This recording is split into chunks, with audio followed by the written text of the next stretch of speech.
Hi, this is Julie Hart, and you're listening to Pipebomb Radio, the best there is, the best there was, the best there ever will be. Howdy, howdy, everyone. This is Paul London, the Intrepid Traveler, and you are listening to Pipebomb Radio. Hey, this is professional wrestler and certified DDP yoga instructor Stevie Richards telling you that you're listening to Pipebomb Radio. This is the King of the Mountain, Jeff Jarrett, the founder and CEO of Global Force Wrestling, and you're listening to Pipebomb Radio. I'm waking up, in my bones, enough to make my system blow. You're listening to Pipebomb Radio with your host, the founder, Felix Olmedo, and the Godfather, Nate Milton. Welcome to the new age. Radioactive, radioactive. Welcome, everybody, to a very special edition of Pipebomb Radio tonight. As we are in for, well, actually it's on for an earlier show time, if you haven't already noticed. We normally are on an hour later, but what the heck? We figured why not have some fun, come on a little earlier. We've got some special guests planned and some surprises in store. Some surprises that even my good buddy Nate will probably not be prepared for, but might get a kick out of it nonetheless. How you doing, Nate? Doing good, brother. It is great to be back for another episode of Pipebomb Radio, and we got a great show this week for the people.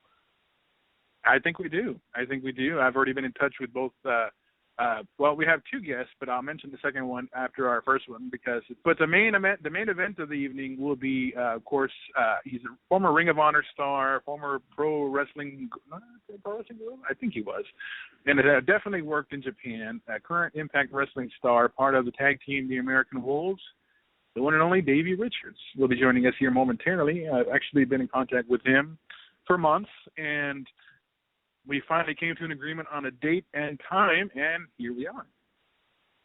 And on top of that, I've got some news, some late breaking news. I'm going to break later in the show that was brought to my attention earlier today. I was actually contacted, and they gave me some pretty interesting news, and I'm definitely excited to share it with you guys.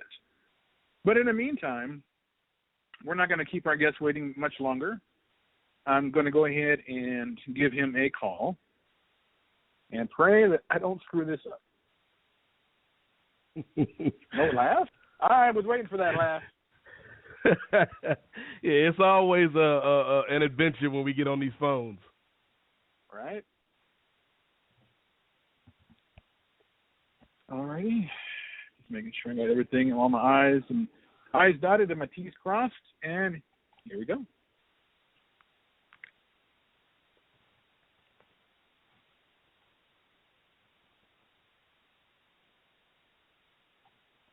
I feel like they're hearing that Jeopardy theme when this starts ringing, don't you? There we go. Hello? Hello? Hello, is this Yep. Davey Richards? This is. How you doing? Good, how are you? Doing good. Just want to introduce you to my my co-host here, Nate. He's on here with us tonight as well, and we'll be ready to rock and roll here shortly. Okay, sounds good. Alrighty. I'll kick off the first question. First off, and I always like to start at the beginning for everybody that comes on. Were you a wrestling fan growing up as a kid? And if so, who were some of the stars that you grew up watching? And were they some of your inspirations to get into professional wrestling? As a very young kid, I was a wrestling fan. Me and my grandfather used to watch it. We didn't get WWF at the time, but we grew up on NWA. I grew up on NWA. My grandpa was really growing, but I grew up in Washington State.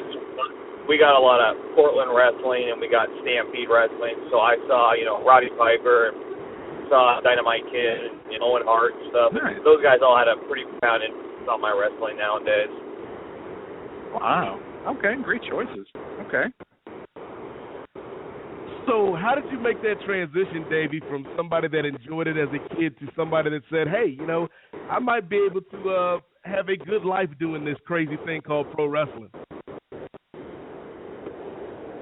I stopped watching wrestling probably when I was 12 9, 10 years old, and I never watched it again until I was an adult. So I didn't watch it during the Attitude Era. I didn't watch, anything like NWO. Yeah, I used to see NWO shirts in high school. I thought it was a band, so I didn't know any better, I had graduated college, and I was just really sitting at home, and watching TV, not really doing much with my life. And that first season of Tough Enough was on, and I saw Taz yelling at these guys, and they couldn't run a mile. And I was thinking, man, I could run a mile. I was a decorated amateur wrestler. I could do this. And so I went and dial-up internet. I typed into the search engine, wrestling school. And the first one that popped up was, the power plant down in Atlanta, Georgia. And I packed up my stuff from Washington State. Didn't have a job waiting for me. Didn't have a place to live. Didn't have anything, man. Just got my car and started driving to Atlanta within the next week. Nice. So getting into the WCW power plant, what was your impression walking in, and who was the first caught your eye?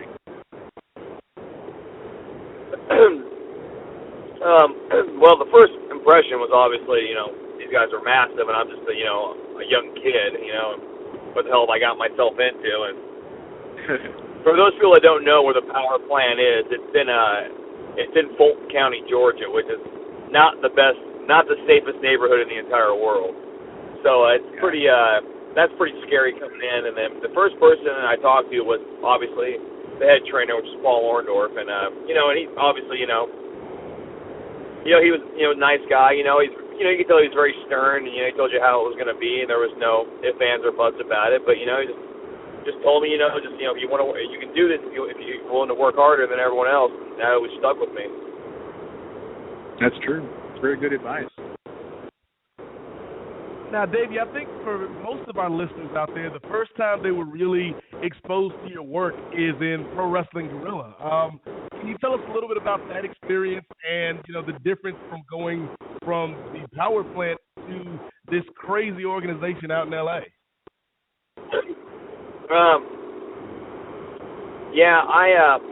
My friend Tony Kazina, he had started wrestling for a guy named Gary Yap.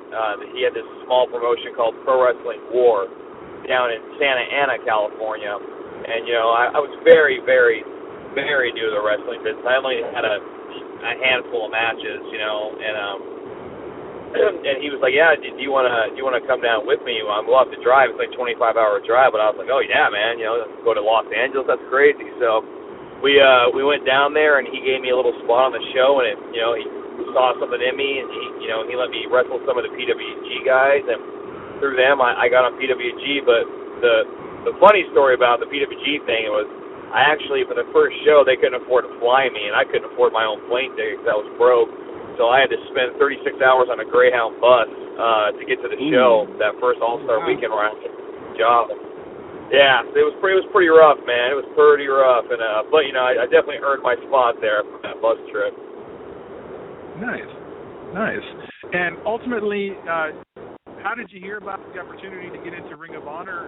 Did that lead you to meet Eddie Edwards as well, or did you guys know each other for a lot longer than that? So Gabe Sapolsky, I was a huge fan of Ring of Honor. I was a huge fan. That was back when Joe and Aries and Brian and all those guys were just doing their thing, and I was a huge fan of it. And Gabe actually, I don't know how he got my number, but he ended up calling me just out of the blue, and he's like, hey, I want to bring you in. I want to bring you into Ring of Honor. And the only problem was that I had already agreed to do the Super 8 tournament for Jim Kettner, and he made me promise that I wouldn't wrestle on the East Coast until after his tournament, and I wanted to respect him for that. So I told Gabe, today after the Super 8, I'm actually going to move out to Charlotte, North Carolina. I'll be on the East Coast, and he's like, yeah, we'll get started right away. So as soon as I won the Super 8, I flew back home to Washington and packed my bags and started driving back across the country to live in Charlotte. And then to meet Eddie, I'd seen Eddie around because he had done a few few just spot shows for Ring of Honor, but I got started talking with him Pro Wrestling Noah over in Japan, and we started talking about how we wanted to be in a tag team and our influences, and it seemed like everything had clicked. If I was the right hand, he was the left, so we just really pitched it to Gabe at the time, and Gabe was just like, oh no, I don't think it'll work. You know, I have a single thing in mind for you, and so like, oh man, come on, let us, you know. But he didn't see it. Then when Gabe was replaced with Adam Pierce finally gave us the go ahead to start tagging. You know, we got to thank Adam Pierce for seeing something in our idea, and he's largely responsible for us becoming a tag team. Nice. And as a big fan of tag team wrestling and a fan of the Wolves, obviously, you know, I think that coming to TNA was a great moment, not only for you guys, but for the promotion, because I used to do a review show about the Impact, and every time you got on the screen, it was like there was a pace quickening. There were moves that we weren't seeing. There was a crispness to what you guys brought to the table. And I think that was exemplified in your series of matches with Rude and with Austin Aries. Can you tell us a little bit about how great it was, you know, working with those guys and really putting together maybe the best tag team series of the year, in my opinion? It was definitely very. It meant a lot to all of us, you know, because that was Aries. I mean, I think he kind of knew during that time that was going to be his last thing with the company, and. You know, and me and Eddie had, you know, we'd won the belts and everything was great, and then, you know, then I broke my leg, and then I came back, and we got the belts back, and we did the Full Metal Mayhem thing, and then Eddie broke his foot, so then we had to, you know, then we lost him again, and then, so we were really kind of like, man, we've had this bad luck, and Eddie was really unsure of his foot. He didn't know I was going to hold off, because he had just been cleared to start wrestling again, and so we had a lot of question marks going into that series with those guys. And, you know, I'd always known how good Austin Aries was from Ring of Honor and how talented, and I didn't know how good Bobby Roode was until I came to TNA, and now I think he's one of the best wrestlers in the world. He's so good. And then, so me and Eddie had a lot to, you know, Eddie had to overcome his insecurities about his injury, and then, you know, we also had to step up to the plate with two very established and well-conditioned guys, and, you know, I think we were all really proud of what we presented there. Nice. And as you guys have gone on in the wrestling business, did you ever see your team, or individually being represented by a manager or any? I mean, because I know managers is almost a dying breed these days, but if you had the opportunity to have worked with a manager, whether, like I said, either individually or as a tag team, who would you have had your eye on to work on if he or she was still available? I pitched an idea in Ring of Honor. It just didn't work out to have Sarah Del Rey manage me and Eddie, and she'd be like almost kind of like the queen bee. Yeah, I thought that would have been a really cool, because, you know, didn't really have much for her to do at that time. I always thought she was just, you know, incredibly talented, and obviously she's, you know, got a very good career now as being a trainer at NXT. But I always thought that would be really cool. But yeah, we're definitely not opposed to having a manager. It just it would be hard for someone at this point to fit into our dynamic, because me and Eddie have a really unique connection with our fans. It's very genuine and passionate and very authentic. So I wouldn't want to place something that felt artificial in the middle of that. But if there was a person, you know, man or a woman, that could come in and kind of be organic and have that same connection that we have with our fans, then I'd be all for it. But I don't want to disrupt the authenticity of what we have with our fan base. I like that answer. Very good. I like that.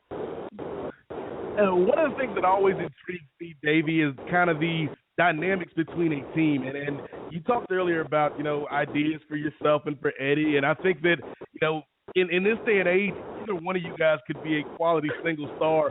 But to keep that team together and keep delivering these awesome matches, what's the key to keeping this thing going with the Wolves? And what's been the one key to making this a great partnership?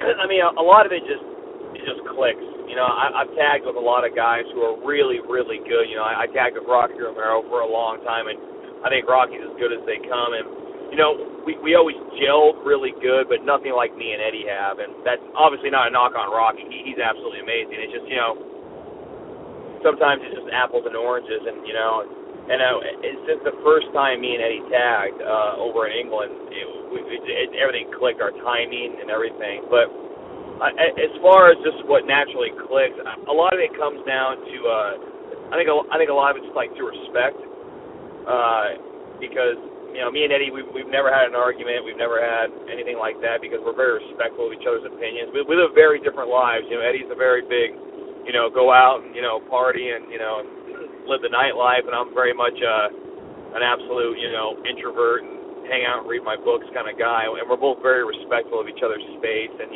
like in our ways of life, and plus what we do in the ring.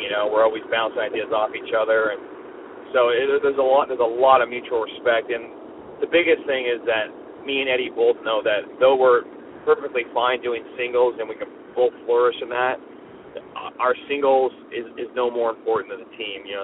The team is what comes first. We're more powerful as a team than we are individually. So no matter what we do and choose, our team always comes first. Nice. I like that. That's a rare commodity to find, and that you have between two people that are a tag team and have been for such a long time that you guys lead separate lives, but at the same time you respect that and you don't try to push the one thing or another off on each other to do or anything like that. That's a rare thing to find these days. But I wanted to ask, right? Wanted to ask now, as far as the possibilities of you guys, because I know you guys have been together for a few years now, quite a number of years actually. If you had the opportunity to step in the ring, whether it be in TNA or Ring of Honor or somewhere down the line, whatever the case may be, if you had the opportunity to work with a tag team or few individuals, who would you have liked to have worked with or look forward to working with? I think like the obvious answers are like like the Young Bucks and stuff like that, but nice. Those answers always, I always, whenever I say stuff like that, I'm kind of like, well, that's the obvious, you know what I mean? And sure. So it's so I think a lot of it now are the teams we'd like to face now are like we've been around, we've been around a long time, so I really like facing the teams over in England. We just got to do a tour of England. Face a team called the London Riots, and also the NWA World Tag Team Champions, the Deep Seekers. Yeah, and those are a lot of really good teams. We just tagged against Trevor Lee and his name's escaping me at the moment, damn it. But we just tagged against two local North Carolina guys. His name will come to me in a second, but it's Andrew Everett, and Trevor Lee and Andrew Everett, and they're just absolutely phenomenal, and we just. It was on a TNA house show, so no one will ever see it, but we just came back, and Kurt Angle was like, man, that was the best match I've ever seen. That was a 5-star match. But, I love working with the guys that aren't so much well-known, but are very, very capable and very talented. Nice. And I'm really glad you brought up the name of Kurt Angle, because that leads me to a question that I've been thinking about getting ready for this interview, Davey, and it's about your studying of the martial arts and jiu-jitsu and things of that nature. Is there ever been a pull on you to kind of see how far you could go in that other realm in terms of the world of mixed martial arts? We've seen guys like CM Punk and Bobby Lashley and several other competitors, Brock Lesnar most notably, into that world. Has there ever been an itch in the back of your mind like, you know what, I wonder how I could do in that world? Yeah, I've actually had 2 amateur fights. So yeah, it's a lot of fun. It's a lot of I've had So and I won both. So I mean, but they're amateur fights. But it's a lot of work to get to those fights, and it's a lot of preparation. And the hardest part for me is the weight cut. So I still do grappling tournaments because I don't have to cut weight. So I still like to compete. You win some, you lose some, but it's always fun to get in there and kind of wrestling's kind of one of those things where. Sometimes in pro wrestling, you don't control your own destiny. It's up to the booker or up to the promoter, if you're going to win or lose. And sometimes it's fun to take that destiny in your own hands. And kind of like, if I win, but I didn't. If I lost, I got no one to blame but me. But, yeah, I'll probably always compete in grappling tournaments, and just because, I genuinely enjoy it. Okay. And as far as it goes, when it came to you guys as wrestling, whether you be individually or as a team, did you guys ever sit down with either Kevin Kelly or even it would have been Tanae, but I guess it would have been Josh and and sit down and talk with them about maybe about the match. It's not necessarily just about what you're going to do in the match, but to kind of so they can get a little bit more familiar with, your style, your where you come from, so they can tell a story about you, kind of thing. It's similar to what Jim Ross would do. He was he did his homework on the guys that he talked about, and people would come to him and they would tell him things about themselves and so forth. Did you ever sit down and have a talk with any of the announcers and kind of fill them in a little bit more about yourself so they can tell people about you? I don't remember doing it a whole lot in Ring of Honor. That's not to say it didn't happen. I just don't remember it. I know Josh wanted to know the name of some of our tag team moves, but we've never really sat down with anyone and try to give them information so they could relay it to our fans, because I think me and Eddie have always subscribed to that old passage. It's if it's marketed right, you'll buy it. If it sounds good, you'll hear it. But if it's real, you'll feel it. And we always wanted to stay very, very, we always want to stay very grounded and organic. So we didn't want to go and we wanted people on TNA who'd never seen us before to kind of judge for themselves. You don't have to hear about all our backstory and what we can do, because you're going to learn about us. We're going to tell you about us, and then we're going to show you what we can do. So we never had it really needed a backstory. We just I think our passion kind of comes out. What we're all about comes out in the ring. Absolutely. Absolutely.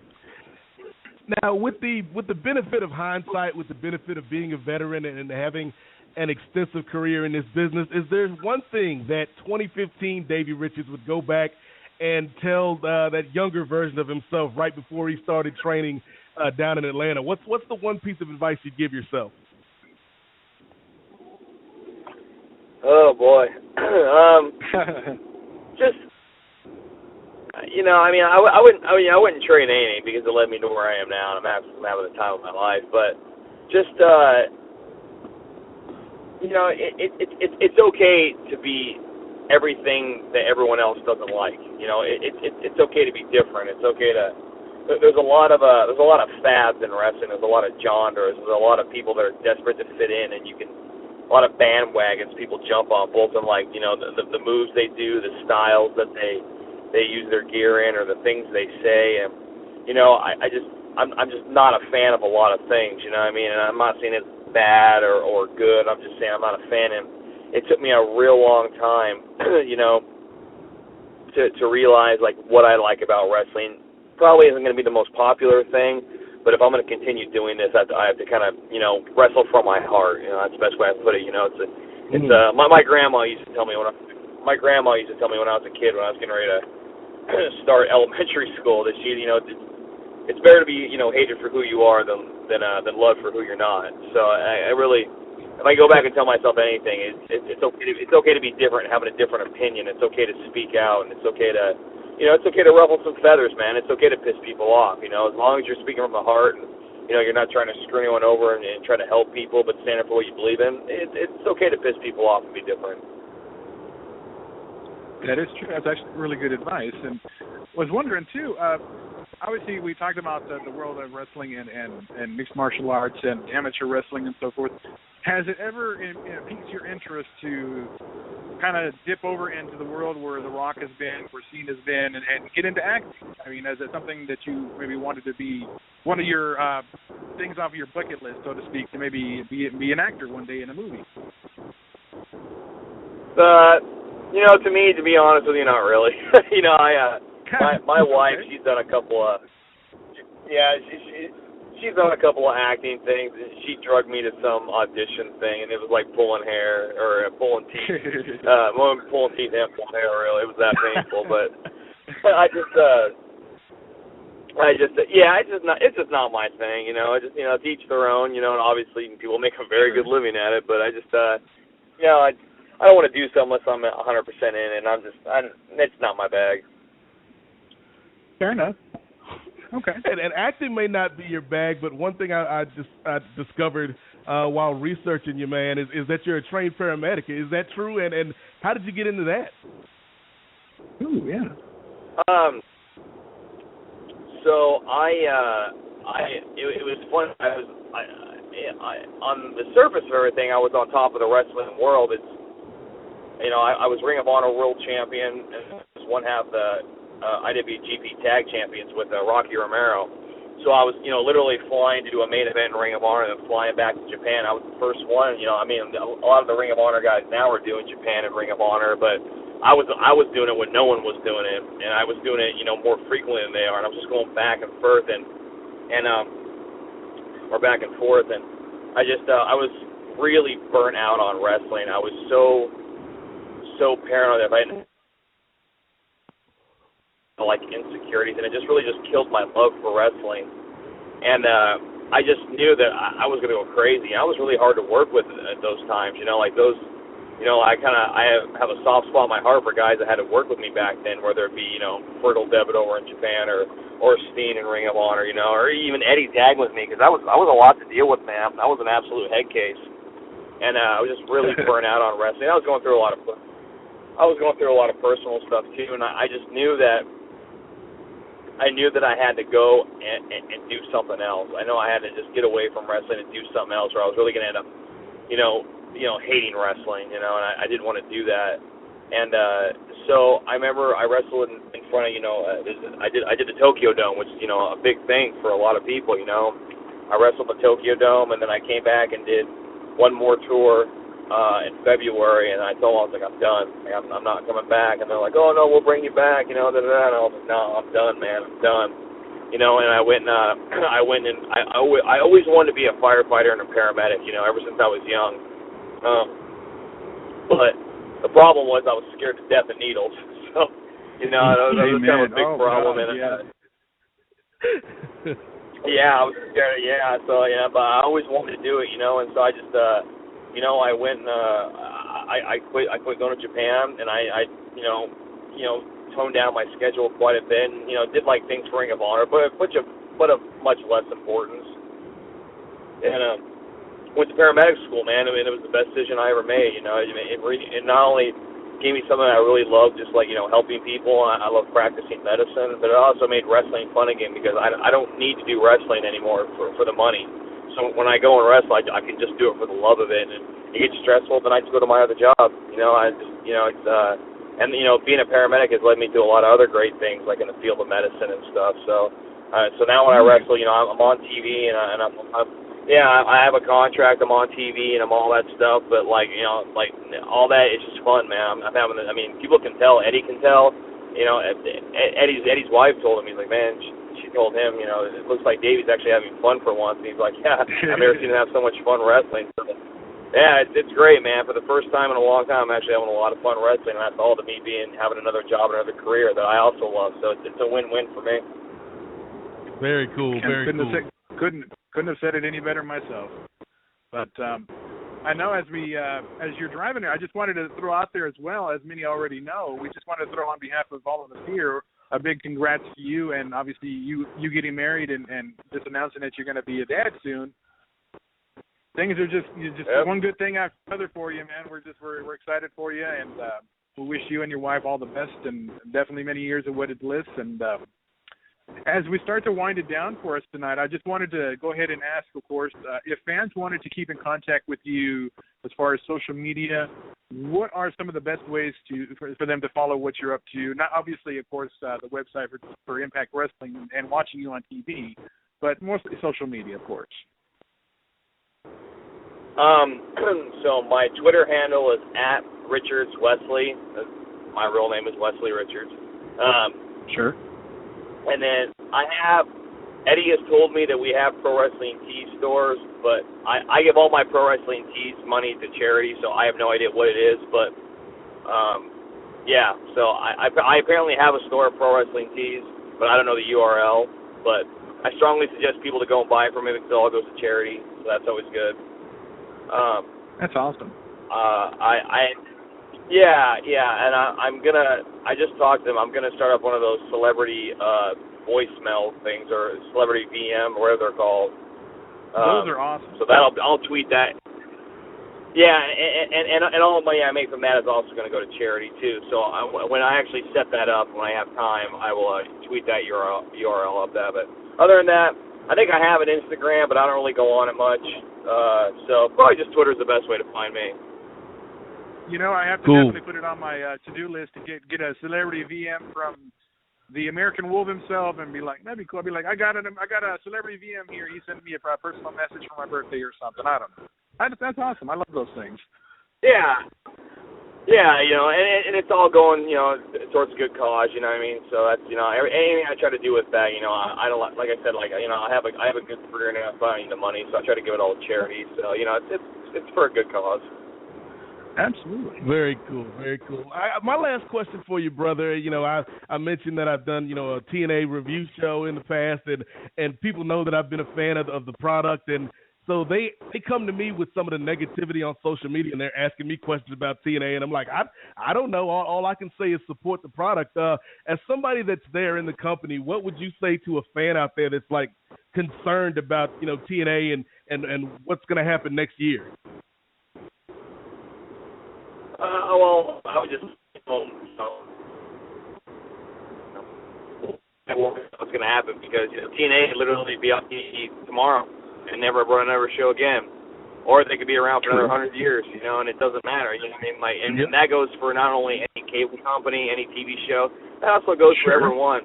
Another thing about me doing the line of work that I do is I see death a lot, and I see death at very unexpected times. And man, it's just wrestling, man. This is entertainment. It's fun. It's not worth stressing over, and it's not worth politics, and it's not worth gossip.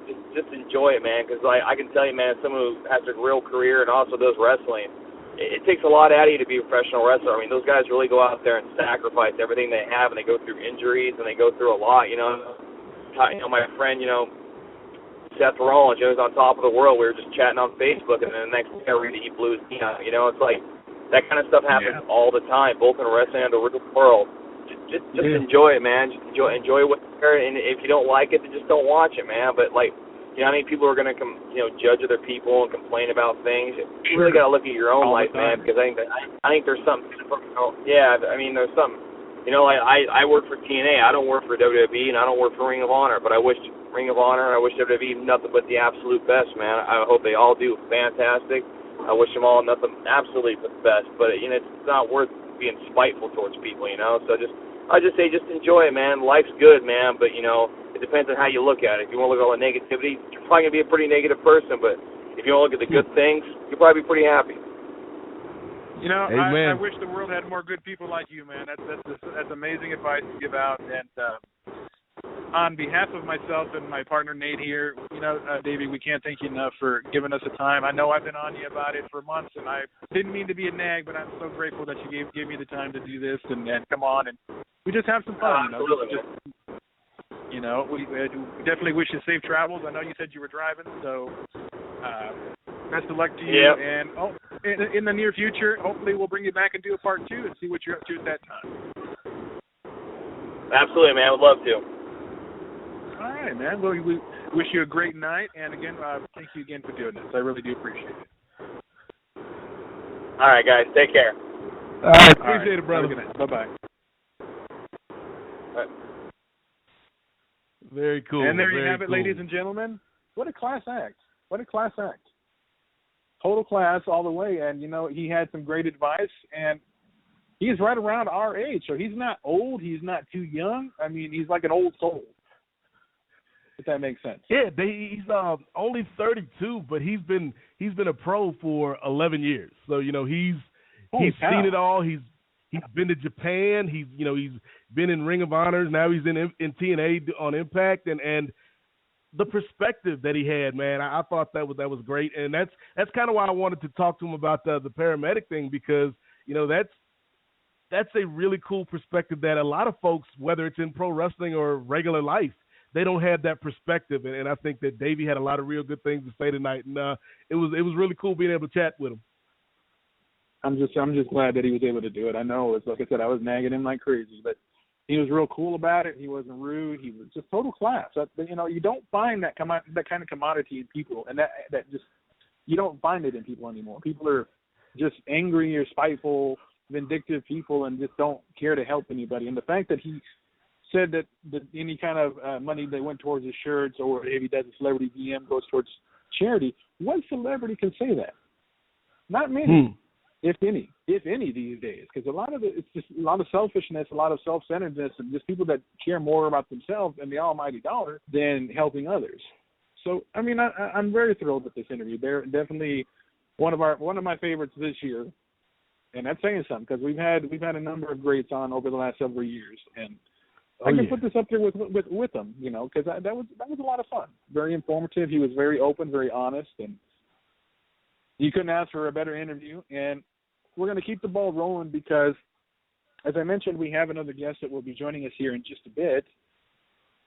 We have had, over the years, a really, really good relationship with Wildcat Wrestling. And every now and again, we'll have the boss on, Luke Hawks, the Southern Stomper, if you will, come on and just join us and chat. Obviously, a couple of weeks ago, we had him with the other two great minds and trainers in wrestling, Danny Cage and Rudy Boy, and that was just amazing. But every now and again, we'll have some of his stars come on and promote their careers along with whatever shows they have coming up. And obviously, if you guys are listening to that triple header we had a couple of weeks ago, Luke was mentioning the Revolution Rumble, which is going to be this weekend, actually this Saturday night. And we have one of Wildcat Sports, Wildcat Wrestling, Wildcat Sports, however you want to look at it, one of their brightest young stars coming on to join us here in just a bit. His name is Alex Cruz. Now, he has been with the company. He's wrestled for other independents around the area. So he's been wrestling around, and he is going to be on to talk about the upcoming show, some matches that he's looking forward to seeing. And what is it like working with Luke and his team? Luke's always been a great guy to us, nothing but respect always. So he'll be joining us here in just a little bit, but I don't know. Should I break the news now? I've been kind of chomping at the bit to tell you because it's just something that kind of blew me away. I'll say it. You can't anyway. keep the secret in. No, I got to say it. I got to tell you, because of all the things that happened, I just didn't see it happening, and now that it's happened, I'm kind of like, I'm speechless. If you can believe that, I talk so much on the damn show. I'm for one time in my life, I'm speechless. But here it is, folks. I'm just going to go ahead and break the news now while we're waiting for our guest to call in. I basically got some news after Seth. You know, obviously the news broke about Seth Rollins and his unfortunate tragedy of getting injured and being out for 6 to 9 months and the knee injury and so forth. Well, I have it on good authority that it's from Dr. Phil, of all people. Let me know that Austin slipped into such a depression after he found out, after news broke about Seth, that he literally had to be admitted into some kind of rehab for depression. I don't know if there is such a thing, but apparently there is. Nowadays, there's an office and there's a medical center for just about everything. But he was admitted somewhere in Arizona, and ever since he suffered that injury, he hasn't been the same. He's been mopey, been very sad, and even more than he used to be. No, I'm kidding. No, but he was just not in a good way, so they told me about this. But he actually told me that Austin reached out and he said, you know what, he wants to break his silence for the first time since his whole ordeal and tell us what exactly caused this depression. Was it Seth? Did he have some kind of news from Seth? Has he talked to him? Blah, blah, blah, you know. And Austin has decided to return to the show next week and give us a sneak, not necessarily a sneak peek, but more of a come from the horse's mouth, if you will, about what the hell is going on with this boy. So did he, he's been admitted into some kind of depression facility. He's going to be joining us next week for an interview for the first time since he had been admitted. What in the world is this kid going to say? I sure don't know, and with him, you just never know. No, that's what I was going to say. You can never tell when it comes to Austin. That's for sure. But checking in with our second guest to be calling in here. But, a lot of fun. A lot of craziness with Austin, but I guess we'll find that out. And I also heard that our old friend Saul, Rosen Bird, may make a cameo next week. Uh-oh. What in the world? Yeah, exactly, because it's going to be our Survivor Series review show. So with those review shows, God only knows what in the hell is going to happen, because the crazy world and psychos and crazies that are about seem to want to call in during those times. Nonetheless, our second guest is calling in now. And as I mentioned, he is Wildcat Sports' brightest young star. And it is an honor of ours to have him join us tonight. As I mentioned, we have such a great relationship with Wildcat. We try to get every one of their stars on, and we've had just about everyone on. And when I seen that this guy was associated with them, I said, we got to get him. We got to help out these guys and get them out there and let people know who these guys are. Nonetheless, he is the one and only Mr. Alex Cruz. How you doing, Alex? Thank you for having me. Pleasure. And we were having you on here to talk about a couple things here. And that being, of course, Wildcat has got an event coming up this weekend, the Revolution Rumble. Tell us a little bit about this event and maybe some of the matches that you are looking forward to watching, find out what the outcome will be, and so forth.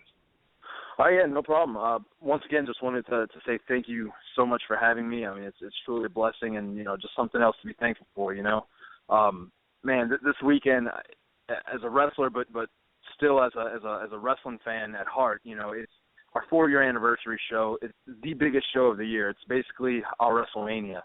And, it is, floor seats are already sold out. General admission tickets are being sold out, just out of the water. And the amount of talent that we're going to have at the show is it's going to be hard to match, sometimes I get lost in for words because, as we talked about earlier, due to military obligations, I won't be there. But and it's going to kill me because, you have matches such as the ones I'm looking forward to, Luke Hawks versus Socorro in a dog collar match. Socorro's been running from Luke for the last few months, and Luke's, at this point, there's nowhere to go. You're tied up, and it's going to be nothing less than a pure physical battle. Can you imagine? Hopefully, it's going to be something similar to that, very similar to the Roddy Piper and Rick the Hammer Valentine dog collar match. I wonder if it'll get that bloody. Tell me about it. It's exciting. I know everybody has been waiting for this day because it's been a goose chase for the last few months. And then the next one that I know I'm definitely looking forward to as a fan is the return of Jay Spade and Matt Lancey. Both of them are in a one-on-one match against each other. Both of them coming off of knee injuries, and to see how they bounce back is going to be huge because Matt had to relinquish his title around this time last year, and I know he's going to be back trying to hunt it down again. So and to see if these guys can how they bounced back, how they recovered, how they healed, and I can't wait to see them get back in the ring. It's definitely some of those are two of the few that are two of the many that are I'm definitely looking forward to. Mm-hmm. Okay. And wanted to ask, of course, you before getting into Wildcat, you wrestled around on the independents, but how did you get in contact? Or did you wrestle around the independents? But how did you get in contact with Wildcat? Do you live in the area there? Just tell us how you heard about Wildcat overall. Yes, sir. No problem. How did I hear about Wildcat? Actually, I'm actually born and raised right outside New Orleans. My family's originally from Costa Rica, and my whole life I wanted to be a pro wrestler. My grandma got me into it when I was 5 years old, and when I saw that the school was opened, at the time, I was still right at the beginning of my military career, so I kind of had to hold off for a little while. But I saw Danny Flamingo, he, I actually reached out to him. It's a true story.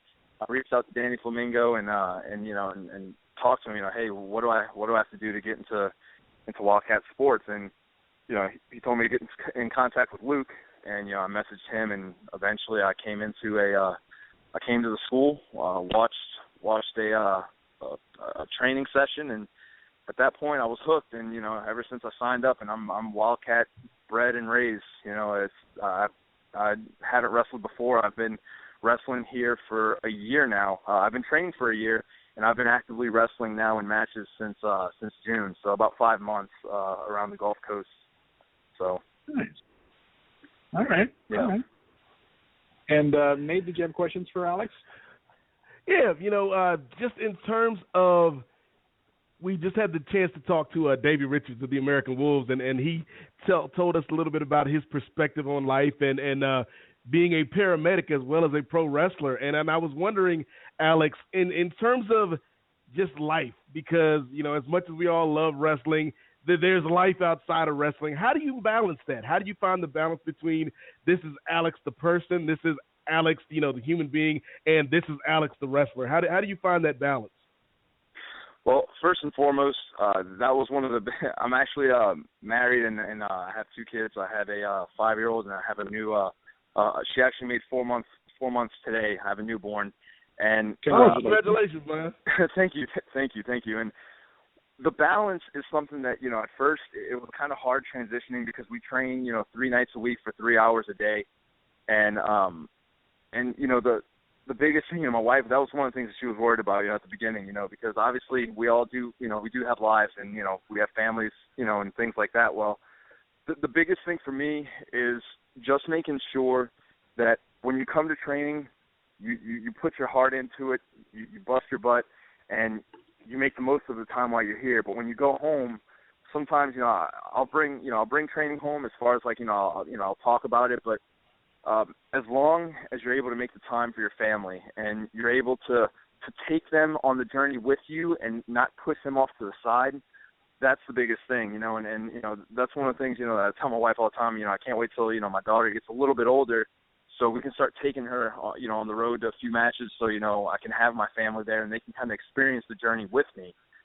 Because obviously when I really started, getting going with my matches, she was, she was still pregnant, and the baby came out about a month after my first match. So the biggest way to balance is just making sure that you take your family on the journey with you and not push them to the side. And and then everything else should be pretty much solid at that point. So pretty much that's the way I look at it. Just making sure that when I'm here, I give it everything I have, and then when I'm at home, I give it everything there, but also make sure that I have them a part of my journey and a part of my life, and we do this together rather than, hey, you guys stay over there. I'm just going to go do my thing, and, whenever I have time, I have time. That'll tear up everything pretty quick. So I just try to, make the most of all my time, make sure I make time for my family, my friends, and training and whatnot, and, and then work and whatnot. So that's pretty much the way I like to look at it, just making sure I balance everything and keep everybody involved. Good answer. Very good answer. And just so you guys know, too, if you guys want to get tickets to the Revolution Rumble, you can go to wildcatsports.com. It'll be this Saturday, November the 14th at Meisler Middle School. Doors open at 6 p.m., bell time's at 7. You can see stars like, obviously, Ron Simmons, WWE Hall of Famer, wrestling legend Stevie Ray of the tag team Harlem Heat, Shane Taylor, who is a former guest of Pipebomb, also guys like Bestia 666, Ray Horace, Buku Dao, also another former guest who I still have the hardest time understanding, but Luke Hawks, and of course that anticipated dog collar match that he's got with Socorro. And, of course, a special guest appearance by Bigger, Stronger, Faster's award-winning documentary director, producer, Chris Bell, who will be joining everybody at Wildcat. Admission tickets start as low as $10 for general admission and bleacher seats, and for the bleacher seats. Anyways, and then $15 for the floor. And I'm not sure if there's any more floor seats available. I think they said even ringside was sold out. Yeah, and also just anybody who has ringside tickets, you know, they show up at 5 o'clock before doors open. They're going to be able to have a meet and greet session with all the stars and wrestlers of Wildcat Sports and who's going to be on that show that night too. So definitely cool. A bunch of fan interaction, right, and able to meet, you know, all their favorite wrestlers and all that good stuff. So it's like I said, the biggest show of the year for us. And you know, I know, you know, Luke works day in and day out to put up the best promotion. You know, he's been nothing but a blessing to learn from and to, you know, just get brought into this business by. So it's going to be special in so many ways this weekend. So definitely if you're in the area, you don't want to miss it. Yeah, we love Luke on this show, man. Like Felix, like as many times we've talked to Luke, he is just always outspoken, and he's always got a lot of great knowledge and insight. And I'm wondering, Alex, as somebody who is still relatively young in their wrestling career, what's the best piece of advice or one or two pieces of advice that someone like Luke has given you on this journey? Oh man, shoot, where do I start, man? Because I've committed every foul that he's had to chew my butt out for. Sometimes he told me, you know, always make sure slow down and relax, because I'm an overthinker and I move 100 miles a minute. So, you know, slow down and relax. Whenever you get into the business, whenever you get into the ring for the first time, slow down, relax. If you think you're going too fast, you know, slow down. And if you think you're going slow, go slower than that. You know, it's just because at that point, you know, that's one of the things that, you know, I always take from him. But and as far as everything else, you know, he always preaches, just make sure you stay humble where you go, and, you know, always make sure that you take pride in what you do, and just make sure you carry yourself, you know, with some pride, with some morals, with some, you know, decency when you go to different promotions or whatnot, because you know, your character goes a long way in this business, you know, and if you go in there just thinking, you know, you're the best thing in the world, then you know, reality is going to kick you right in the butt, and then, you know, you're going to have to deal with it that way. But yeah, he's definitely very outspoken. He'll tell you straight how it is. And I mean, I want to say last month, you know, I wrestled for the first time in front of Luke, where he saw me do as much as I could in the ring. I mean, I was nervous as can be, because he was just, I mean, it's like instead of watching my opponent when I first got out there, I was just looking at Luke, and I'm like, oh God, you know, like I want to throw up, you know. But he's just, but you know, I wouldn't have it any other way, because, you know, at the end of the day, he cares and he wants you to do well and he wants you to excel and be the best you can possibly be. So, you know, a lot of people don't take the time to invest in you and to watch you and to critique you, and you know, and you know, you don't really get that one-on-one time with your trainers. And, you know, he does a very, very good job of just telling you how it is, going over, you know, your character, your move set, your training, what to do. And I mean, like I said, it's an ultimate blessing to have someone like him to kind of look up to and grow in this business with. All right. And Alex, I know that you said you weren't going to get to be there this Saturday to check out the show, but I got to say too, on behalf of Nate and myself, we want to thank you so much for everything you do to as far as in the military, to serve our country and protect it and so forth. Everything you do with Veterans Day coming up, it's an honor to have you on with us, and we're grateful to have you representing our country as well in the military. And I want to invite you to come back, because I will be in touch with you again. But I want to invite you to come back on so we can get to know Alex a little bit more, the man himself, behind the scenes, in front of the scenes, and what you'll be doing at that point. So I'm looking at sometime in January, in some of our to kick off 2016, sometime in that month of January. We've got to have you on. We want to know when to sit down and do a more in-depth interview with you. Would you be up for doing that? As long as your availability is there, of course. But whenever you guys need me, I'll definitely be here. And I just want to say, you know, thank you for your support as far as the compliment on the military. And again, you know, thank you so much for having me.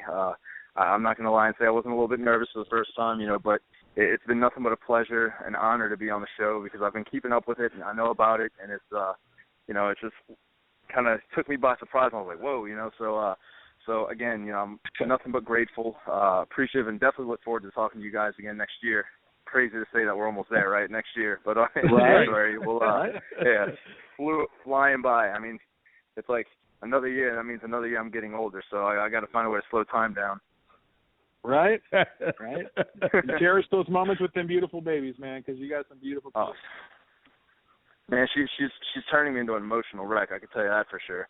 You know, because I'm a little girl. She's got me by the finger. I mean, I'm doing things that I'm like, oh man, just take away my man card because I'm just this emotional dad, always looking at her, just You're wanting dad, to cry. Though, so Here's a joy, you know. That's nothing unusual. Yeah.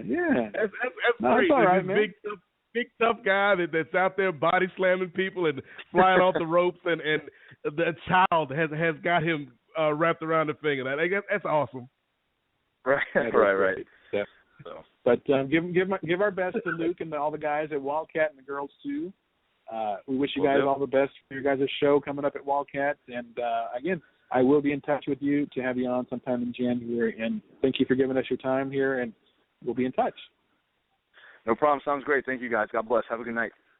Thank you, brother. Good night, man. No problem. Take care. Bye-bye. All right, bye-bye.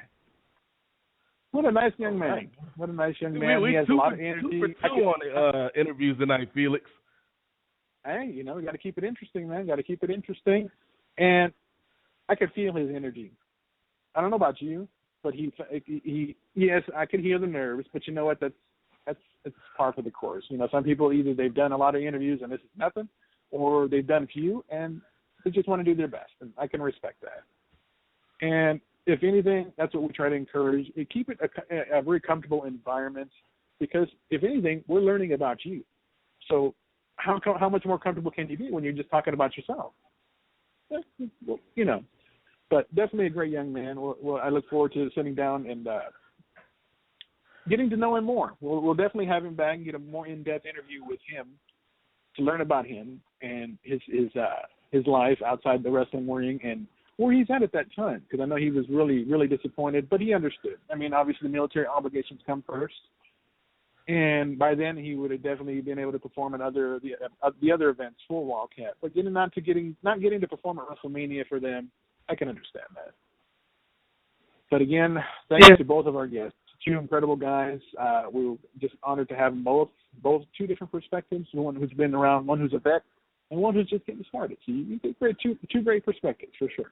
Yeah, that's what I really enjoyed about it, Felix, because, you mentioned that, we talked to guys on either end of the spectrum and all points in between, and you've got a veteran like Davey that's been all over the world and has seen and done pretty much anything in this industry, and then somebody that's just, starting to find their voice in someone like Alex. And I thought it was really cool hearing from both of them. And the one thing that they have in common, besides being in this wild and crazy business, is that you could tell they both have good heads on their shoulders, and just the perspective that both Davey and Alex had tonight. I thought it was a great conversation with both guys, and I hope the listeners enjoyed it, because Felix and I had a lot of fun. Absolutely. And then we transition into what in the world has been going on these last few weeks. Because, boy, I've been waiting to tell you what I think, and it's not always going to be good, but you know what? I don't try to be critiquing thinking that I'm a smart mark, because I'm not a smart mark. In fact, I don't consider myself a mark. I look at it more as I'm a fan. Am I going to agree with everything I see on TV? Probably not. But you know what? As a fan, we can do that. But that doesn't necessarily mean we're going to stop being fans and turn the channel because we don't like certain storylines or whatever. No, that's just that conversation alone makes things interesting because you get different perspectives. And when I say that, obviously we talk about our show coming up next week as we promote the upcoming Survivor Series show and the 25th anniversary of The Undertaker in the WWE. So I definitely want to plan something special. And I've been in contact with a few people to come on, hopefully some former guests of ours to come on and join our little panel. And I'm pretty sure I can count Mike in because he's usually up for it. I'm going to try to see who else I can bring on. And just have some fun, because that's what it's all about. And definitely we'll maybe talk about some great Undertaker moments that we've enjoyed over the last 25 years. If you can go further than that, that'd be awesome. But, I mean, mostly WWE stuff. But going back to Monday Night Raw. Now, obviously, being that they were in England and the difference in time and so forth, it was a tape show.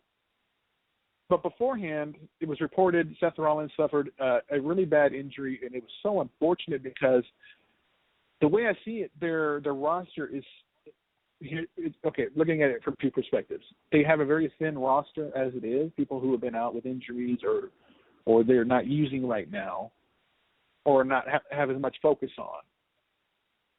And number two is, like I said, I think it just mainly just said that they don't focus on a lot of this talent, so they're forced to, they're going to have, like it or not, they focus so much energy and time on Seth that there hasn't been too many people that would build up too much, at least not yet. And I have a feeling with this tournament, people kind of got flashbacks of 1998 when the title was vacated, and they had that big tournament at the Survivor Series. They didn't have it at Survivor Series, but they're having it at the main. I'm sure they'll have the main event actual match itself at Survivor Series. The most expected the title to be handed to Roman Reigns. And here's where what piqued my interest a bit. And why? Because I don't understand the point behind it. You can't force feed things for people. And here's what I mean. In the audience there, during that that segment between Triple H and Roman, by the way, that was a hell of a segment. Triple H, I don't think he may not. I don't think he was reading from a script. I'll be honest with you, because he said some really remarkable things and very true things at that. You know, being the champion means that you're not going to people are not always going to like you, but it's not about making friends. It's about being your own man, making money, and being the champion, really. But the thing is, what I didn't care for is that I was reading the spoilers, wink, wink, and apparently during that segment, Roman was booed. And when I watched Raw, that's not what I heard. Now, do you find it odd that WWE has seemed to have to find the need to dub the cheers? And also, why do they feel the need to force feed us somebody who I feel still is lacking in some areas? Just my opinion. Roman, he's an incredible performer, but he can't talk to save his life. Just my opinion. I'm sorry. I think it's a couple things. Felix. First of all, does it surprise me that they did that? No, because they've done this before, and I'm sure they'll do it again in the future. I think that maybe my only issue with them is that they weren't smarter about this, because Roman Reigns to me is at the point where he's like John Cena, I would say 8 years ago, where he was still getting a mixed reaction depending on what cities they were in. Like Cena was getting booed out of the building in New York or in Chicago, but in the middle of America, you know, they love Cena still. And Roman Reigns, as we've seen the past couple months, when he's in those hardcore cities with the quote-unquote smart fans, they don't like this dude. They're not into him. But when you have a more, I don't want to say PG, but maybe a more general family audience, Felix, they seem to like him a whole lot more than places like Chicago or L.A. or New York. And so, as we all know, I think you were at that WrestleMania where the fandangoing became a thing, Felix. Oh, my God. Don't even get me started on that insanity that is no longer here. And of all places, it's going to be in New York City. Oh, my God. Anyways, go ahead. You were making a point. Go ahead. So you know how passionate those fans over there in England are. Maybe, they're arguably some of the most passionate fans on the planet.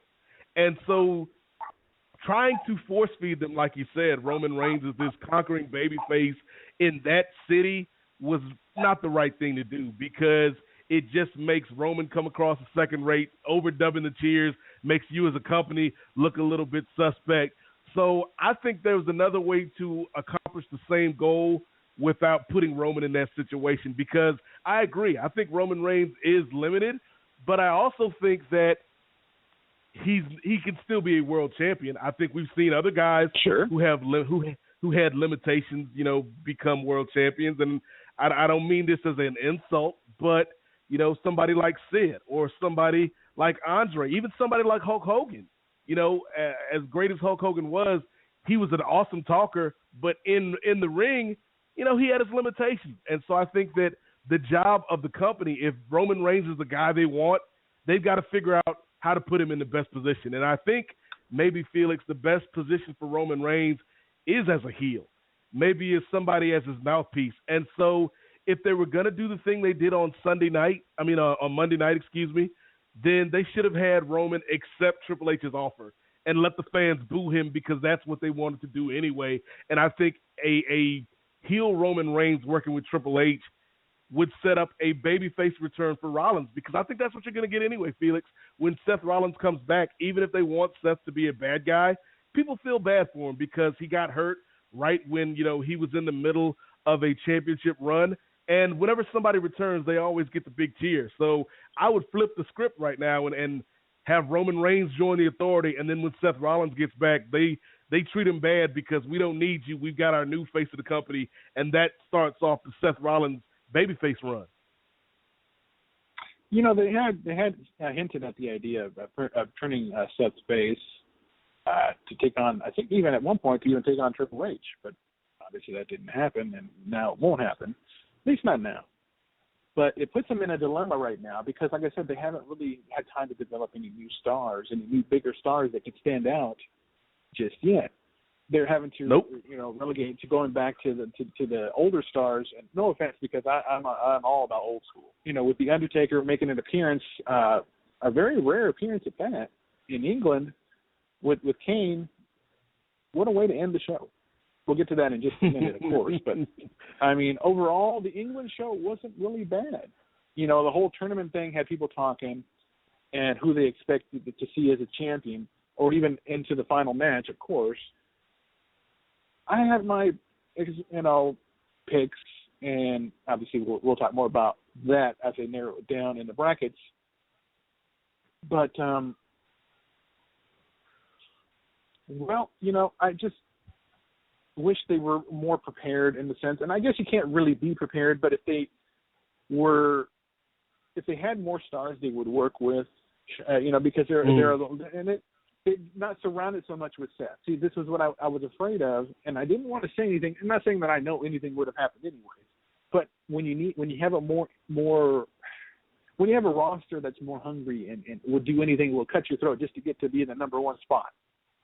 The hunger, to do that, to get up there and fight for it, and get out there and do all they can to be number one. And yes, pleasing Vince McMahon isn't always an easy task. I'm pretty sure of that. But no, it is not. They just don't allow the talent to get out there and grab it and take it and run with it. Why would they have to relegate themselves going back to guys like John Cena, who's been on a break for a while since losing the United States title? Or even bring it back The Undertaker. But go ahead. Go ahead. To that point about where the hungry guys, the three guys who I would make the argument, Felix, are maybe the hungriest on the roster. They weren't involved in the tournament, and I was like, if you're going to do a tournament and not have at least one member of the New Day in it, that seems like a waste to me. Oh God, you did not just say the New Day. Oh my God.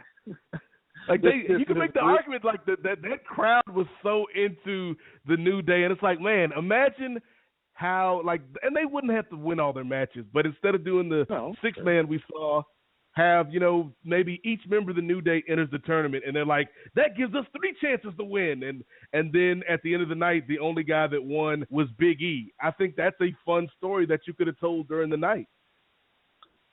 Yeah. It just amazes me what gets over these days and what doesn't. And I kid you not, and I was just talking to our good friend Pat the Brat. Yes. He is so over this tag team. He loves them to death. And I said, this whole over the top intro that Big E does, I kid you not, I hear Vince McMahon in that intro. Because he's so over the top with his promos himself on how he would like to see it. Feel the power.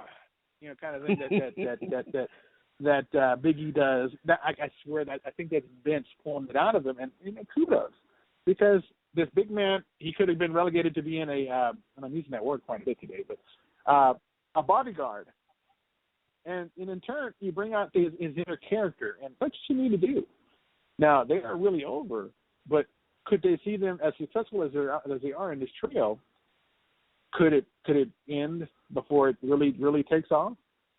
because they're obviously going to be needing some stars. Now, do you think they would split these guys up, or let them run with maybe a little bit longer in their stable, or maybe add somebody else to the group? I don't think you need to split them up, because I think that they're one of the most over things on the show right now. But I do think it's time for them to start taking some steps. I think, you pick a guy, and it'll probably be Big E, because he's the guy that most fits what the WWE wants for their top stars, in terms of a physical appearance.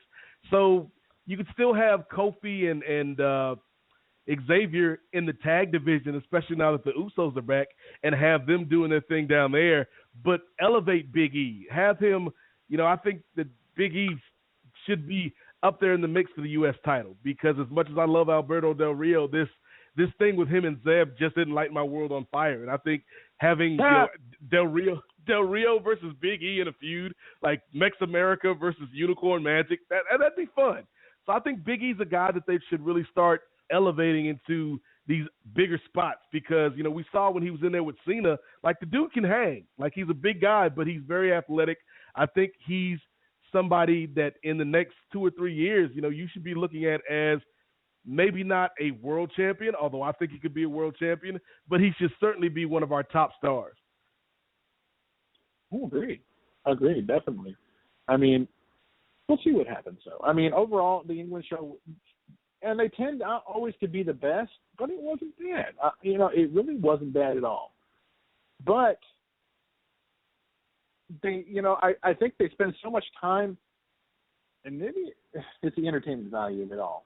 But I mean, maybe they spend too much time talking and not enough wrestling. But Vince ain't a wrestling promoter. He's a sports entertainment promoter. Just clarify that for those who don't know. So, going back to my point with as we were talking about earlier, this whole deal that they're planning something special for The Undertaker, obviously with his anniversary and so forth, rightfully so. You saw him getting taken out at Hell in a Cell. The next night, you saw his brother Kane get taken out by the Wyatts, and a returning Rowan who made his return. I believe it was either at Raw the next night or Hell in a Cell. I don't remember exactly when he popped up, but he just popped up. And they're wondering, and we've made speculation as to who, and if there is going to be a team, you would think so, would team up with the brothers, and when the brothers are going to start coming back to build the story. Now, obviously, Bray needs no help on the mic. That whole spiel he gave out last week about consuming their souls and inheriting their powers, great theatrics. I'll give him that. Great theatrics. But for two men who's been doing this for 20 years plus, it was damn time for them to get back and have the showdown and show them that they may be old, they ain't dead yet. Mm-hmm. And this will be a classic Survivor Series type match. I feel it. I hope it. I just hope they don't put some jabronis on there. If you pardon if I'll quote the Shiki on that one, some no good jabronis on there with the Undertaker and Kane, because it beckons the idea of like we said, of a Finn Balor. And even for the matter, and it may not happen, but with the lack of depth in the roster right now, a little star power wouldn't hurt.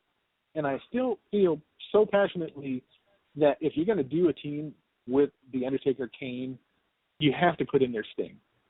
You have to put in their Balor. Those are the only logical choices. Who else can you put? I mean, what, Big Show? No. What the hell is the point of that? You're going to put in there somebody like a Dean Ambrose, which is totally out of place. It's just, anyways, we'll delve more into that next week, of course. But I like the ending of it, and then they're showing their return. And Taker looked good. I mean, yes, he's older now, and he doesn't have as much hair. People are going to crap on him. And what did you think of that whole build up to the final scene of Brawl last night?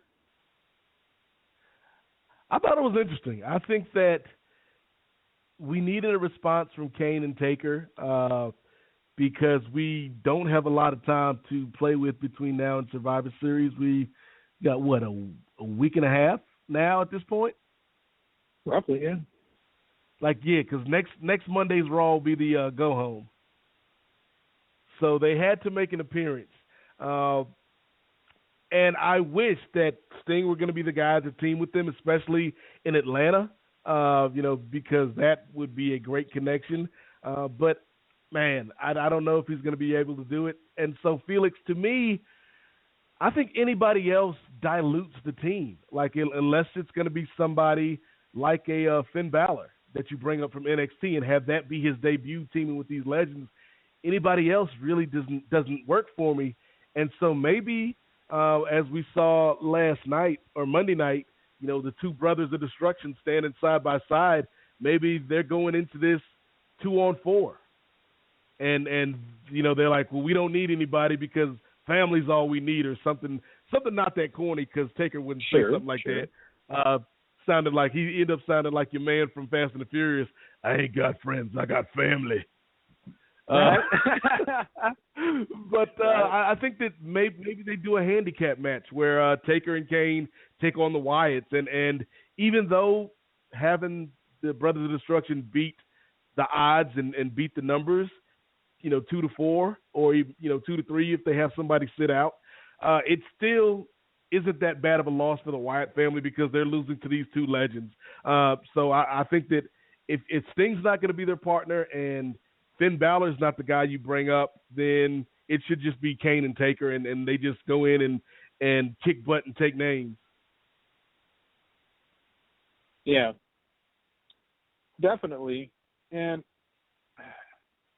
I'm just trying, as you were saying, I'm trying to think to me who would seem to be the logical choice, but I just can't seem to think of anybody not even that. I mean, obviously, they're already starting their WrestleMania predictions and speculations of who will be the headliners going into Mania, but that's another story.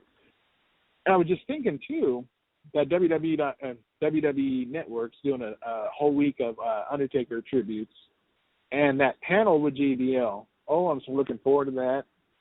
That's going to be an awesome week to celebrate the man himself. And, I had to be bragging about it because, that's just what I do. Because that's what I do. Anyways. Overall, yeah, the story itself, you couldn't write a better story. And some people are actually wanting to say maybe it's best if the veterans who, obviously their careers won't be tarnished if they lost, but you're not going to, and you know what, if Taker feels like it'd be good for business, I know he would do it. So I wouldn't be surprised. I don't want to see it, but I wouldn't be surprised if the Wyatts come out of this victorious because they get the rub from these two legends, or whoever, maybe even a third legend. But either way, I think I'll be entertained.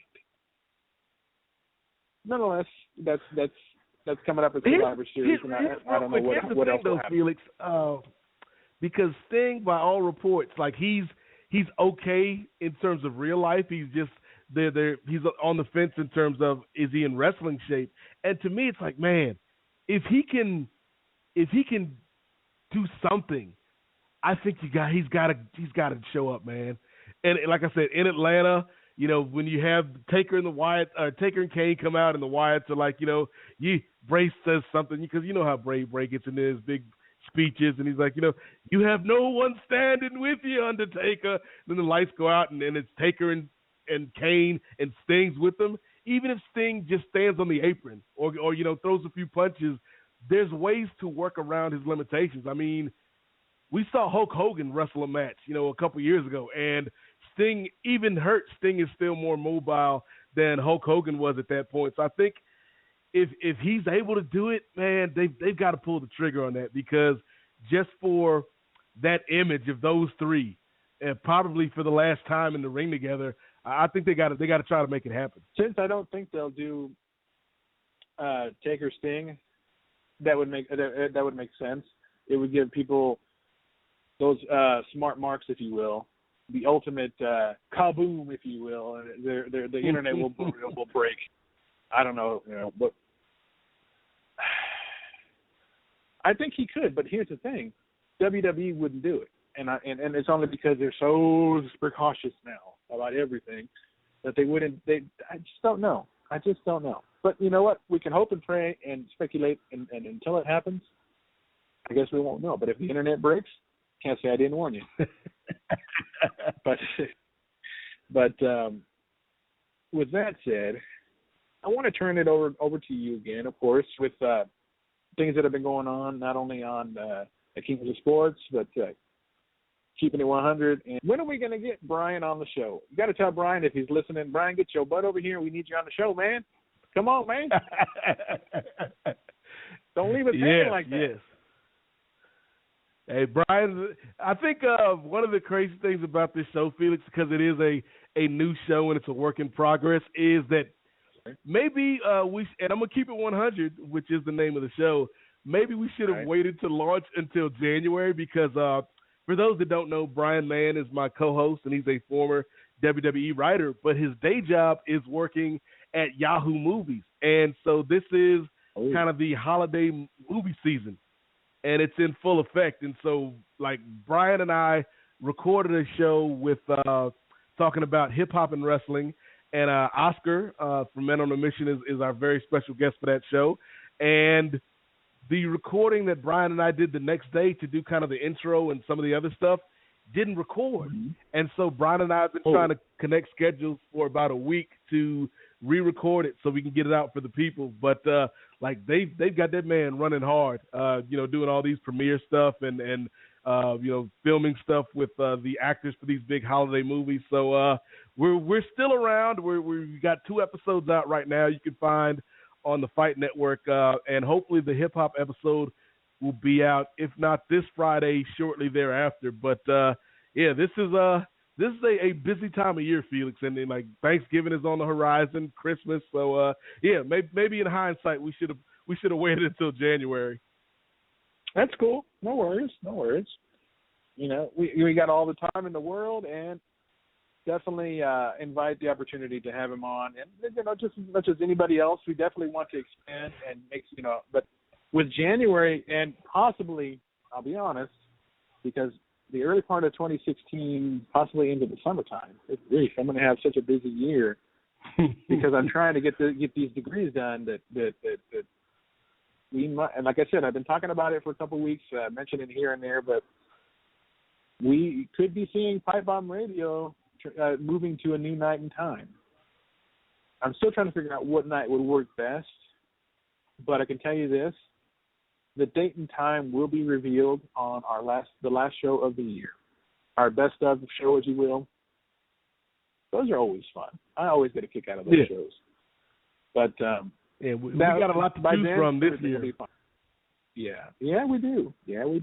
And definitely tonight's show is nothing short of that.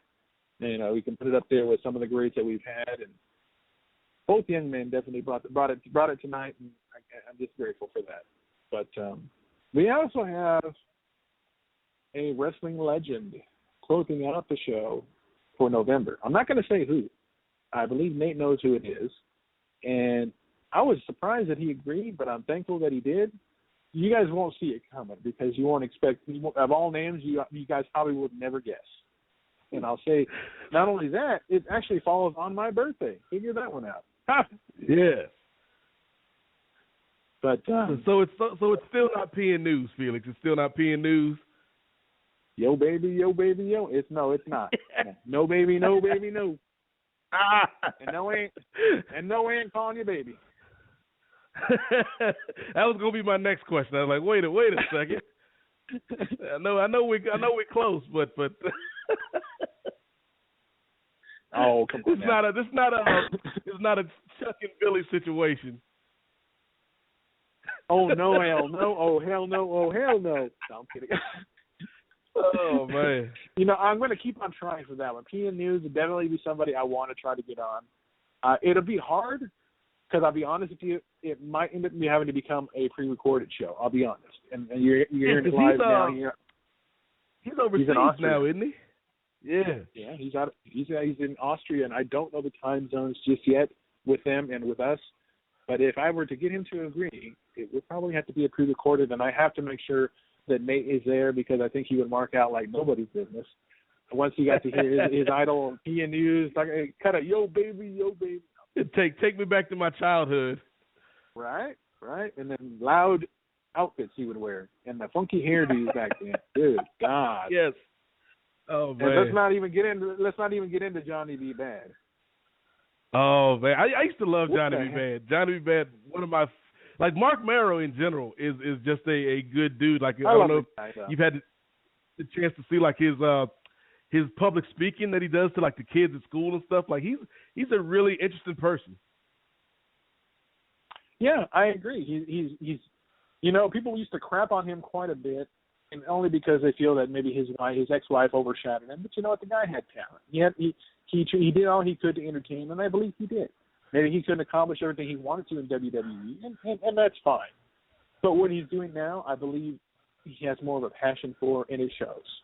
And it's definitely the anti-bullying stuff that he's doing, going to traveling in different schools with his current wife. And more power to him. We got to get him on eventually. Yeah, I would love that. And Marcus will have to listen to that show particularly because one of the funniest moments ever on the Kings of Sport was when I had to break the news to Marcus that Johnny B. Bad wasn't black. Like you could just see his mind being blown. He's like, wait a minute, Johnny B. Bad's not black? And I'm like, no, man, Mark Marrow wasn't a brother. Many people would be surprised to know that. But I even got Austin trying to get me to spill the beans on who our guest will be to close out the month of November. But I don't know. Should I tell him? Should I not? I'm contemplating. But so as far as with Oscar and Mimi on Thursday, they have been traveling so much. Oh, I might have blew something there. Anyways. Oh, I did realize what I just said too. But you know what? They're going back to what I was saying. With Oscar and Mimi, I realized what I said when I said it, but there's no point. I can't go back now. Oscar and Mimi have been under the weather quite a bit, and with all the traveling they're doing, it's been hard. But, for the most part, they have had to cut back on some shows lately, and it's a shame, but you know what? It happens. And as much traveling as they have been doing, they still try to come on and put on a great show when they get the opportunity. And let me just correct myself. It wasn't necessarily Austin. It was Austin's little brother who kind of hacked into his Facebook. So I didn't even know he liked wrestling. But, hey, it is what it is. It runs in the family. Right? I wonder if he likes tuna and tomatoes, too. Old joke. But we got some things planned here this week, and we're gonna do it. Like I mentioned last week, we're gonna do a test run of a new show that will debut. Will it bomb? Surpass all expectations? Will it not do? Will it basically amount to nothing? We don't know, but you don't know if you don't try. And that's what we got. We're gonna debut a new show this Friday night. With the executive producer. Well, the executive producers of the show will be, of course, Oscar and Mimi, but they're bringing their friend aboard, Dr. David Reese. Conversations with Dr. Reese will debut this Friday night, right here on the Pipebomb Radio Network. Let's see how it goes. Y'all are into that kind of talk, and you know what? I've been taking a lot of psychology classes over the last several months, and let me tell you, that's a crazy world to be in. And I can only imagine the stories this man has. And it could even involve the world of professional wrestling because I believe he deals with a lot of sports stars, and not just wrestling, but maybe basketball, football, and so forth. But we have that debuting this Friday. I'm assuming Oscar and Mimi will be back to running things on Thursday. We'll see. In the meantime, we've got our Survivor Series special next week. I've got 2 guests that I'm trying to see about getting on. To be be a part of our panel, because we're gonna. I know with this next week coming up, they're going to be announcing more matches for Survivor Series, and those discussions are always enlightening, colorful, very opinionated, but that's all we do. With that, see what else am I forgetting? I know I'm forgetting something else I was going to say. Oh, yes. going back to throw out another promotional plug for the Wildcat guys. WildcatSports.com. Get your tickets for their Revolution Rumble this Saturday night. And we wish the guys over there and the girls at Wildcat all the best for their big show, their 4th anniversary show. I know Luke runs a tight ship, and I wouldn't expect nothing less than a great show. Other than that, see, I'm forgetting something. I feel like I'm forgetting something. What do you think here? You're getting old, my friend. You know, don't remind me. I got a birthday coming up. I'm turning a big. I'm gonna say how old I am yet. Y'all are friends with me on Facebook. Y'all know how old I am. But if not, that's fine. You don't need to know. But oh, well, you know what? I guess I could talk about this. I completed another milestone for myself. I know when I going away from the wrestling world for a moment, and just talking about what I've accomplished so far. In 2012, I was still pretty heavy, but locally I'd seen that they had done they were doing a local 5K here in town. You know, it's 3 mile run. So I said, you know what? I can't run to save my life. I'll probably stumble, roll. They'll have to roll me down the hills or whatever. That being said, I want to try it. And if it means I have to finish last, so be it. Well, time comes and goes. I do it. I don't run it. I walk it. And I finish within about 3 hours. Yes, it's a long time for 3 miles. So we fast forward to this past Sunday, and I do another 5K. This time it's in Santa Clarita, California. And it's they have, obviously, the 5K, the 10K, the 5K and a half marathon and the full marathon. I ain't ready for that big stuff yet, but I did the 5K. and I'm thrilled to say, you know, it wasn't the greatest time in the world, but you know what? I surpassed my goal that I set back in 2012, and I ran this one. I ran it. I walked maybe 10 minutes, but I ran the majority of it, and I finished in 45 minutes. And to me, that was an accomplishment in itself, considering I never was a runner. And 5Ks are no joke. You know, for those who are still pretty heavy and can't do much running, that's a lot of running. But I'm testing myself over the next several months. And my goal is to do a half marathon next year. 13.1 miles is no joking matter at all.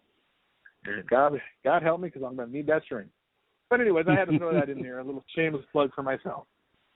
Yeah, congratulations, brother. For those that are your friends on Facebook, you know, we see the hard work you're putting in, man. So, you know, keep it up, and you know, we want you to be around for a long, long time. So keep it up, man, and you know, good luck in not to steal from the WWE, but good luck in all your future endeavors, my man.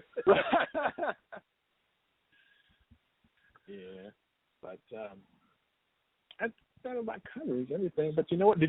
Have you checked out any new movies lately? I have not. I haven't seen any new movies, but I do hear my sister saw the Peanuts movie, and she said it's really, really good. So I think I might, if I get some free time this week or the next, I might check that out, because everybody loves Charlie Brown and Snoopy.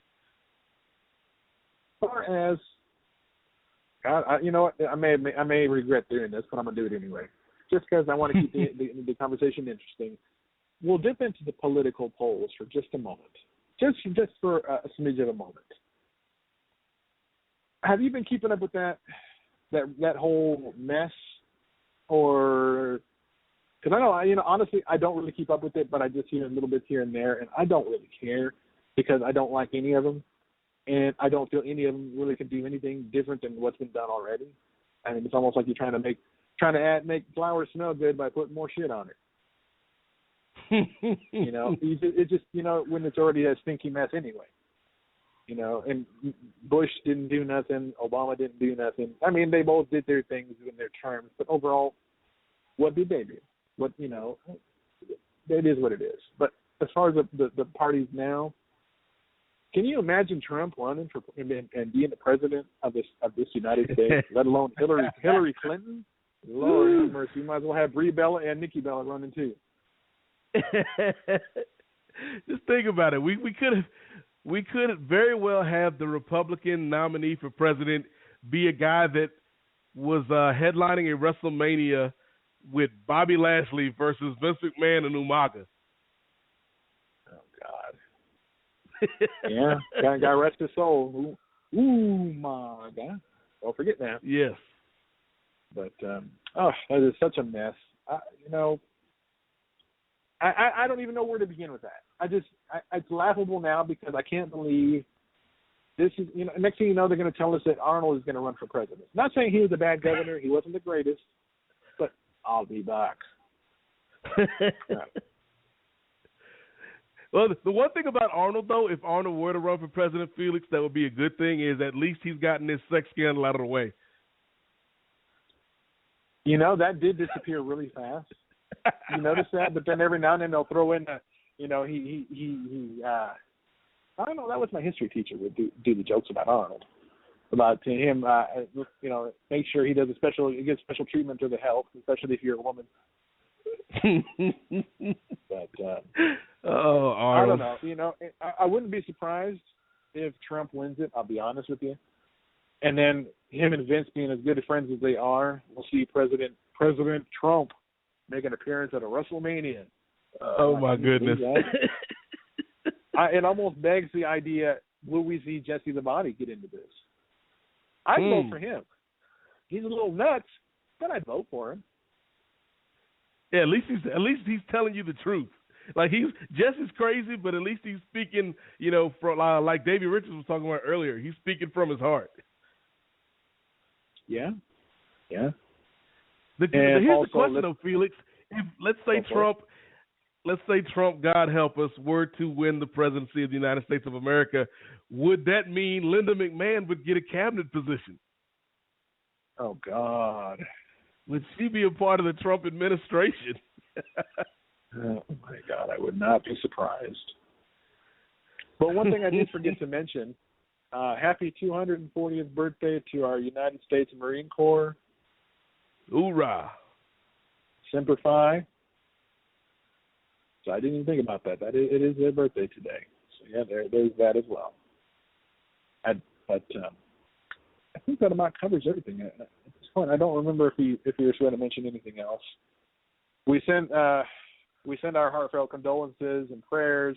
We'll send out some get well cards to Austin. Hoping he recovers well in the loony bin. Anyways, I gotta pass that news along to Saul. I think Saul would eat that up so good that he might even take credit for it. He'd be like, "Man, I drove Austin into the madhouse." Not necessarily, Saul. It might have been a little bit of you, but mostly because his whole world came crumbling down when his champion left and could no longer be the champion. Or maybe he'll come up with and knowing Austin, if he comes out of this depression, he'll probably say, this champion who is the champion now will be a placeholder until Seth comes back and takes his title. I can just hear Austin's voice now. If he can get past his depression and get back to the old crazy Austin that we all know and tolerate, we'll see. But